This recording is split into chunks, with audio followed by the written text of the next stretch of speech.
As eleições municipais desse ano trouxeram à tona uma questão central. Quem tem mais força nos municípios brasileiros? Lula ou Bolsonaro?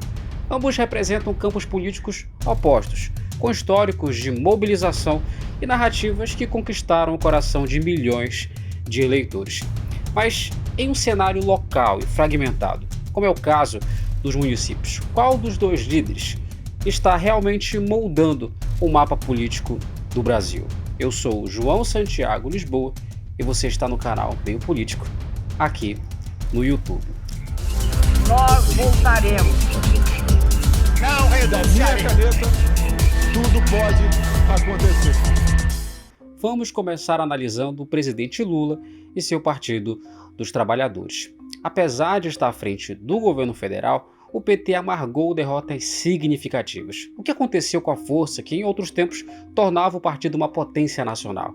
O PT, que um dia foi o símbolo de esperança para a classe trabalhadora e os movimentos sociais, agora parece estar confinado a algumas regiões do país, principalmente no Nordeste. Lula, inclusive, admitiu a necessidade de rediscutir o papel do partido. É possível que o PT esteja perdendo relevância fora do seu reduto tradicional? A derrota em cidades simbólicas, como Araraquara, somada ao fato de que o partido não conseguiu romper o tabu em Teresina, indica uma perda de conexão com os grandes centros urbanos. Mesmo com a retomada dos programas sociais e uma economia em recuperação, o PT não conseguiu transformar esses feitos em vitórias expressivas.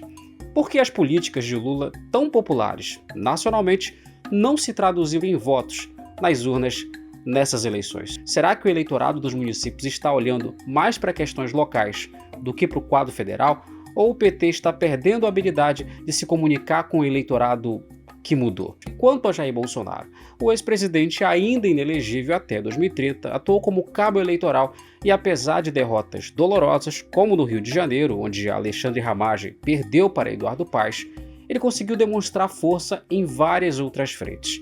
O Partido Liberal, PL, que abriga o ex-presidente, ampliou sua base de eleitores e conquistou vagas no segundo turno em 9 capitais, um feito inédito para o partido.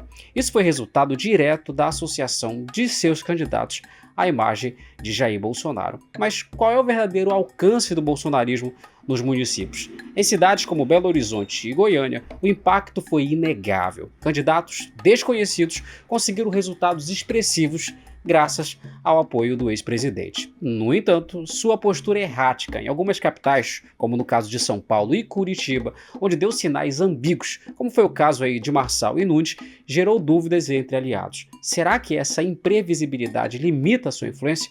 Ou mesmo com esses deslizes, ele continua sendo a principal força da direita? Ao olhar para o panorama geral, vemos que o bolsonarismo está conseguindo se expandir nos grandes centros urbanos. Um território antes influenciado pelo PT e pela esquerda. João Pessoa, Fortaleza, Manaus, todas essas capitais que há alguns anos eram redutos da esquerda, agora representam um cenário muito mais dividido. O PT está perdendo espaço nas áreas urbanas e Bolsonaro está conseguindo se conectar melhor com a classe média. Como isso reflete o cenário para 26? O PL, com seu discurso conservador, está tomando o lugar que um dia foi do PT nessas cidades. Entretanto, vale questionar: será que a força de Bolsonaro é realmente tão robusta quanto parece?